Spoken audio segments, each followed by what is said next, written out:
What's up, guys? We're back. Like I said, we're gonna be getting to more frequent videos now. As you can see, we're back in Overwatch. Not talking about Overwatch League, but the Overwatch World Cup. So, for the past month, there have been 4 group stages that have been set up, similar to in the Soccer World Cup. If you're familiar with that, a bunch of teams are in a group together. They all play each other, and whoever of the teams, whoever has the 2 best records, those 2 teams will move on to the next round. So Overwatch World Cup, it's not as widespread and not as big as the Soccer World Cup, so there are a lot less teams. They start with 32 of them, and we had 4 different qualifiers, like I said. One was the Incheon, which was like the generally Asia area, but some teams like Finland, a couple of European teams like Finland were in that group as well. Then there was the Los Angeles one, teams like US, and in that region. Then there was the Bangkok region, which was some more of Asia and Australia, some others, and then Paris, with a lot of EU teams such as France, UK. They didn't all specifically play out like that though. I'm not sure exactly how they decided who was playing where exactly, but they had the 32 teams. Like I said, they're now down to 8, and it's going to be a while, unfortunately, before they actually play. The matches will take place on November 2nd, which I forget what day of the week that is, but it's down to 8, and it is pretty awesome. I remember watching last year. They started the World Cup in 2016. I didn't really watch much of that because I played Overwatch, but I was pretty casual into it. But by last year, I was pretty darn invested into the game, so I knew I knew a lot more about the game, and I watched it with a bunch of friends, and we had a really good time. It was intense. A lot of the matches were very close. And last year, South Korea, to not a whole bunch of people's surprise, they moved on and eventually won it all, including they beat the U.S. in their first match. I forget who they played their second match. Maybe it was Australia. But either way, they won that match, and then they defeated Canada in the finals. But anyway, so this World Cup in South Korea, I'm just going to say like the general area. South Korea modifier in this. I've been playing too much Destiny. South Korea group. We had South Korea, Finland, Russia, Japan, Chinese Taipei, and then Hong Kong. So this one wasn't too close, especially at the top. It was pretty clear cut who the best couple teams were. Hong Kong finished in 6th. They failed to pick up a map from anybody. Then it was Chinese Taipei, who went 5-15 for games, 1-4 in their matches. So 5-15. Japan was next after that. They went 8-12. And then third, the first team that was out that didn't quite make it, unfortunately for them, was Russia. They do have a couple of very good players, such as Shadowburn. They went 12-7, and then their match record was 3-2. But it wasn't quite good enough to beat the number 2, which is Finland, 16-4. Finland has a very, very good team. I think they're one of the most underrated teams in the tournament. They have Taimu from the Dallas Fuel. They have Linkser from the Houston Outlaws. They have Shaz and Big Goose, the support duo from the Gladiators. They have Fraggy from the Philadelphia Fusion, and then Zappis, who was formerly of the Florida Mayhem. Right now, he is a free agent.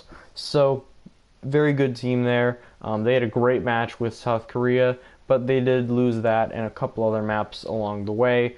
They finished 16-4 and 4-1 in their matches. And then South Korea, they went 5-0 in their matches. They didn't lose a single one. They did go to a 5th map against Finland. They were 19-2. Finland was actually the only team they dropped maps against, which isn't too surprising. I mean, not much to say about Korea. They're the favorites once again. Very extremely stacked team. You think about all of the talent that they have on their team. They have Ark and Jonak for supports. They have Fate from the LA Valiant as the main tank. They've got Meko as playing off tank from the New York Excel as well. You have also from Philadelphia Fusion, just like Fraggy, you have Carpe, and then they also have Libero and Sabiolbi as well, coming off the bench. So they're just stacked top to bottom. All extremely, extremely good Overwatch League players. They have the MVP, of course. And, yeah, they are the favorites. I have a sneaking suspicion this year that it might be somebody's turn to upset them and end their reign of terror. But I wouldn't be too surprised if they won. Nobody would be. So we have Korea and Finland coming out of that qualifier.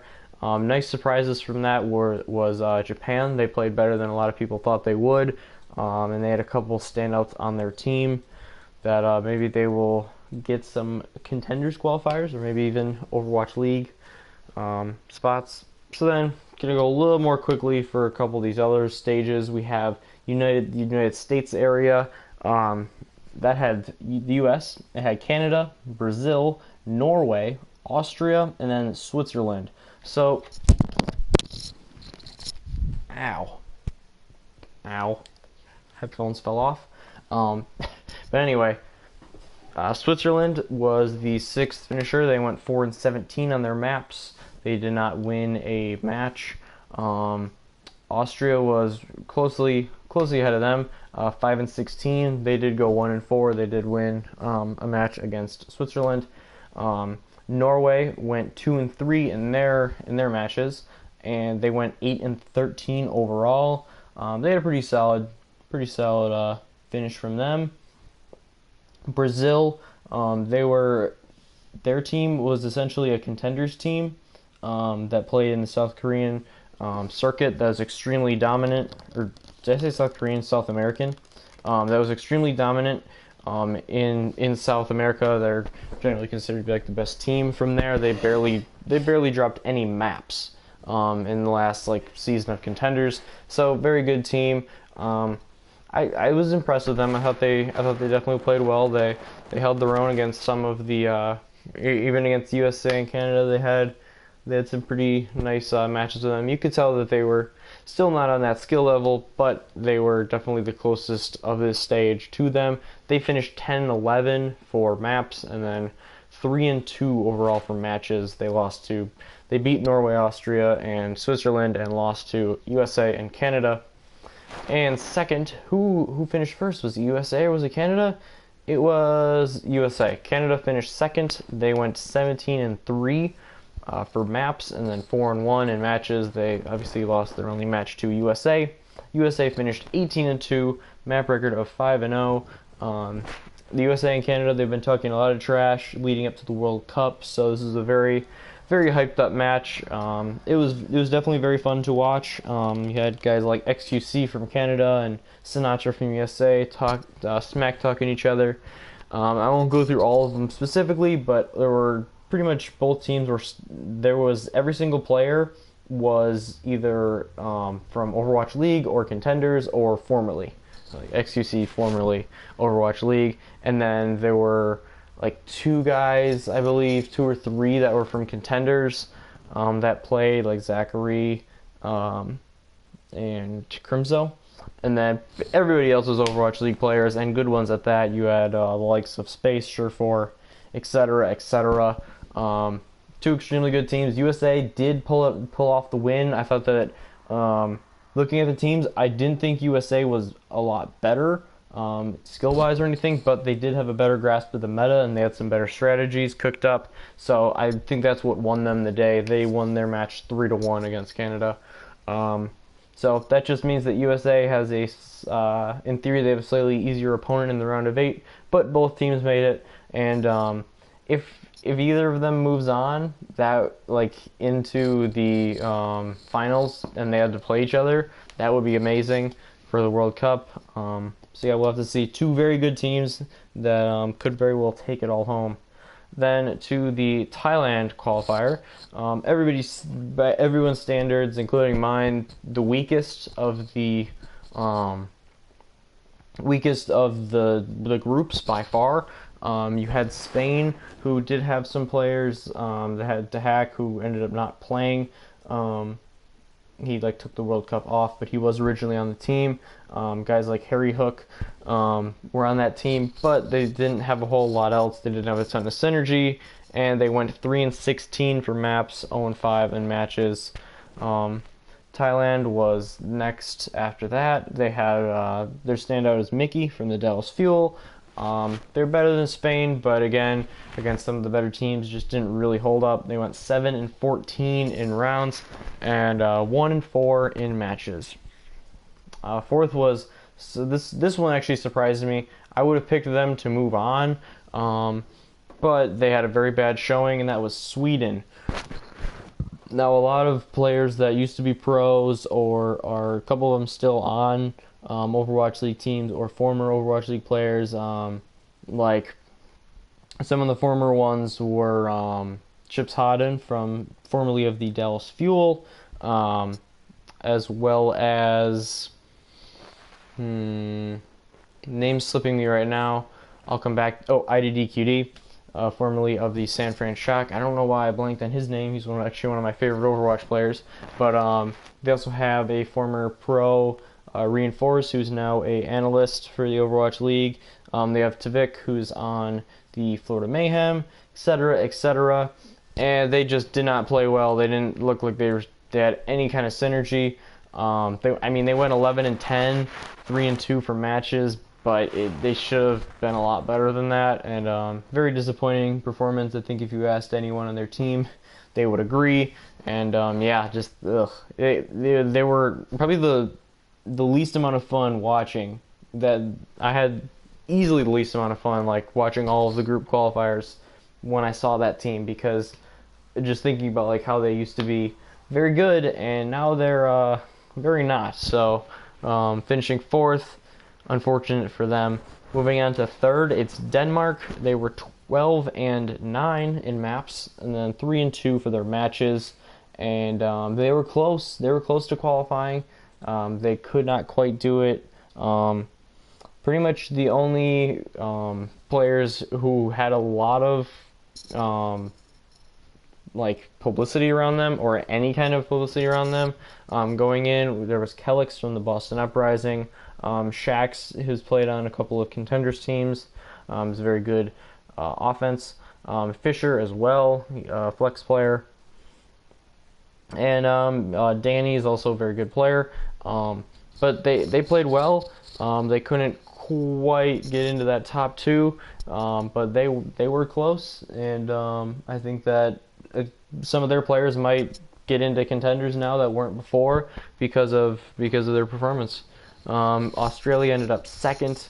They were 14-7, also 3-2 on their matches. So, like I said, just a couple of maps ahead of Denmark. Of course, their standout is Custa, but they also have Trill, who is in contenders, who's very good. Guys like Adam and Aida also had good performances. And they're probably like the dark horse. They might be the dark horse going into the round of 8. But I really like their synergy. Seems like they've been playing together for a long time. So I would not write them off going forward into the round of 8. They also made it last year as well. So nice follow-up performance for them. And then the winner, which I think surprised some people, maybe not others, but it was China.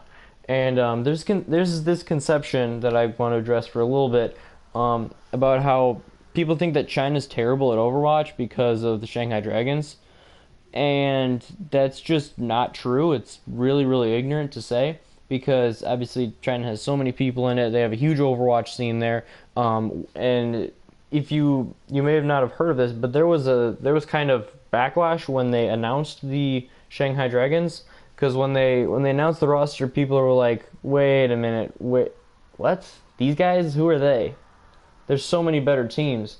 The number one standout being Miraculous Youngsters, which was an old team that went head-to-head with Lunatic High and had some close matches with them, so they were very good.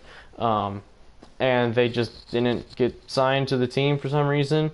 We're not really sure why, but China did end up playing really well this World Cup. A lot of the players were not from Overwatch League. There's just Sky, but they did have some very good performances. Late Young, Leave, and Shy were the ones that stood out to me.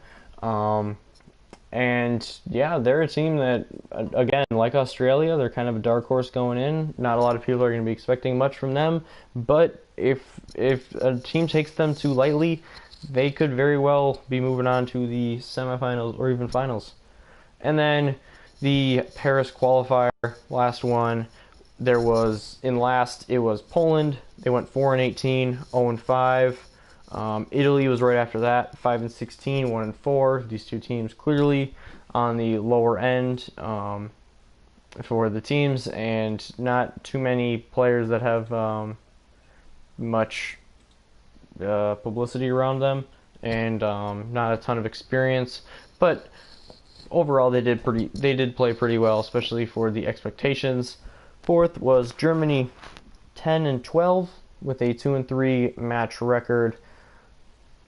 Again, they didn't really have anybody that you know about from Overwatch League or anything like that, but they did play pretty well. They won 10 rounds. That's more than a lot of the teams could say this year. They just couldn't quite stack up to some of the top teams, though. Similar case for the Netherlands. They went 10-10. They went 3-2 in their matches.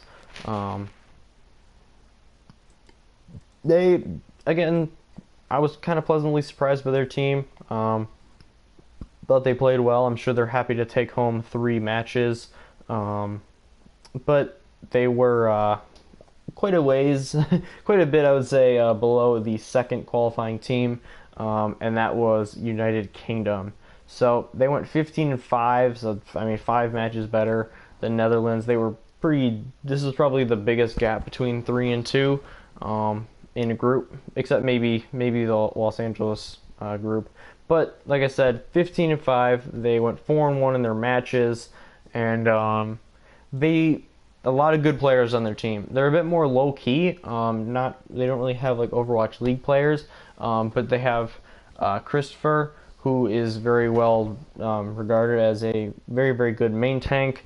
They have Mike Ye, who is a DPS, very good. They have Smex, who's a very good flex tank. He plays for NRG's contenders team.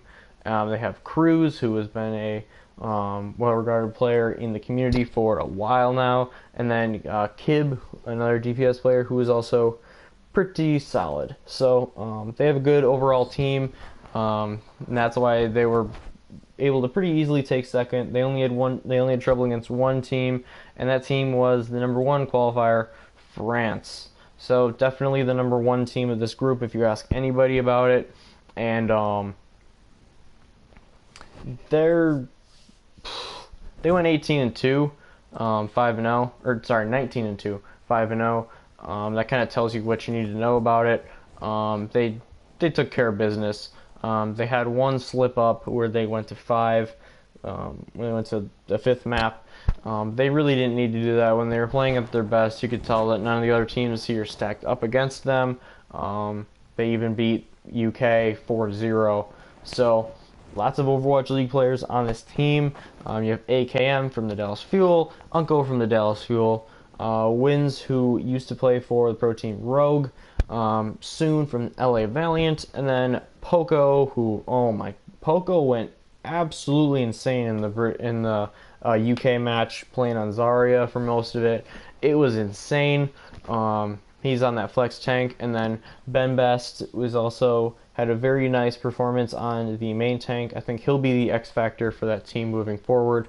Now I think so. Spent quite a bit of time recapping everything, and that's fine. So those were all the teams. We had our final 8 to come out of it. And I'll talk about briefly who I think is going to win here. I'm not going to go in depth about it though. If you guys want though, let me know, and I will make maybe a 10-minute video on each of the matchups,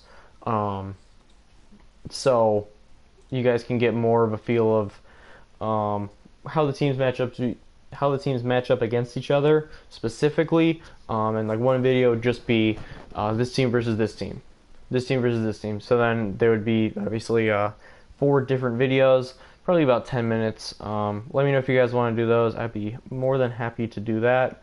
But before I wrap up this video, I'm going to quick say what the matchups are, and then say who I'm thinking right now is going to win, just like kind of off the top of my head.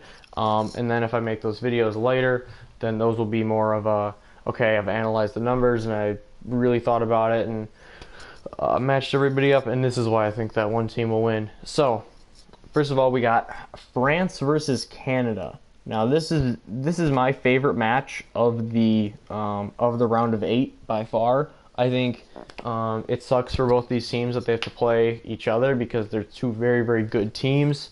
France, the number 1 qualifier of their group, Canada, the number 2. But I like Canada. I really like Canada as a team. I might even say I'm a little biased towards them. They have my favorite Surefour and a lot of other players that I like, and I just really like that the makeup of their team. And they've played with each other for a couple of World Cups now. So I think that they have the slight edge. I think XQC is better than Bembest, and I like Surefour and Agilities more than the DPS duos of France. So I'll say Canada wins that one. And then the winner of that match will play China or Finland. So again, I'm going to pick the number 2 qualifier, Finland, over the number 1, China. Like I said, Finland just they've got star power. Reinhardt's meta now, and Fraggy's really showing how good he is at Rein. Their support duo is sublime. I mean, you got Linkser, who's just a god. You have Taimu, who can be an absolute god. And I just don't think China's ready for the firepower that Finland's about to spit at them. Because, like I said, their group was a lot weaker than some of the others. So I think Finland's going to get off to a really good start and hold it the rest of the way. Then on the other side of the bracket, USA versus UK. So it's a rematch of, 270-ish years ago now. I would definitely say USA here. They look. When I heard their team announced, I was like, okay, they'll be good, but they're gonna get rolled and smoked by either South Korea or Canada or even Finland. But when I saw them actually play, I was like, okay, I didn't give this team enough credit. They're really legit, and if they do end up meeting Korea in the semifinals, that's going to be absolutely nuts. And I do think that's going to happen. UK is good, but as they kind of showed in their France match, when they're against some of these other teams, it's just like they're just not quite at that level yet. They're knocking on the door, but they're not allowed in yet. So it's going to be USA.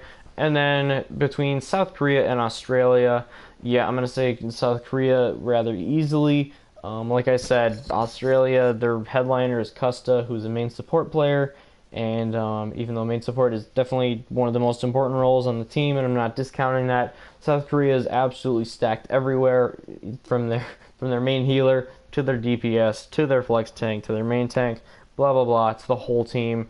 Yeah, South Korea is just, you don't want to see them. They're not the team you want to see. When I heard last year that USA was playing South Korea in the round of 8, I was like, crap, we lose. And they did eventually lose that, even though it was very close, closer than everybody thought it'd be. But yeah, I think South Korea, it's gonna be an easy win over Australia. And then that's all I'll talk about for now. Like I said, if you guys want me to do more specific videos, I'm more than willing to do that, where I actually back up my arguments with facts and numbers. So let me know. Let me know in the comments which teams you were rooting for. If you watched the group qualifiers, what was your favorite part if you did, and who do you think is going to win these initial matchups in the round of 8.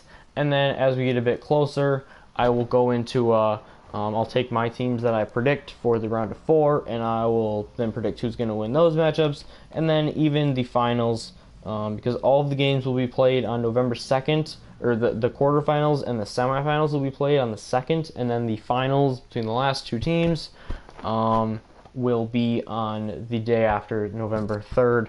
So I'm excited for that.